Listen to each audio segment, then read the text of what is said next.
بسم اللہ الرحمن الرحیم۔ بچہ بہت ہوشیار اور متجسس طبیعت کا مالک تھا۔ سوال کر کر کے والدین کا ناک میں دم کیے رکھتا تھا۔ ایک دن شوہر گھر آیا تو غیر معمولی طور پر سنجیدہ تھا۔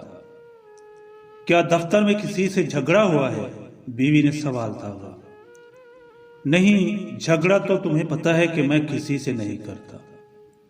اصل میں ایک جگہ خالی ہوئی ہے جہاں میری ترقی کا چانس بنتا ہے۔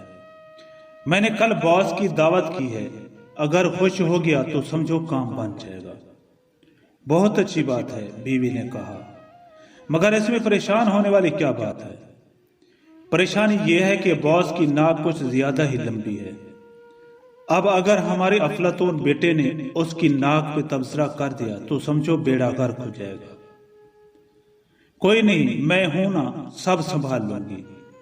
اگلے دن مہمان کے آنے سے کافی پہلے سے بیگم بچے کو سمجھاتی رہی کہ انکل سے ان کی ناک کے بارے میں بالکل کوئی سوال نہیں کرنا۔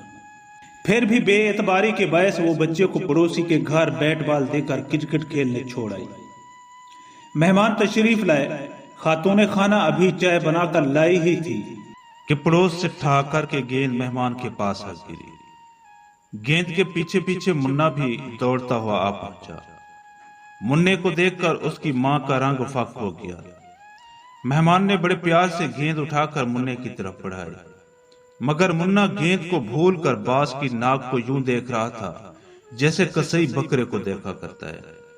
ابھی مننے نے تبصرہ شروع کرنے کا پوز بنایا ہی تھا کہ مننے کی ماں نے مہمان کی توجہ ہٹانے کے لیے معمول سے اونچی آواز میں بڑبڑاہٹ سے پوچھا، آپ کی ناک میں کتنے چمچے چینی ڈالوں؟ شوہر کے کرسی سمیت گرنے کی آواز کافی بلند تھی۔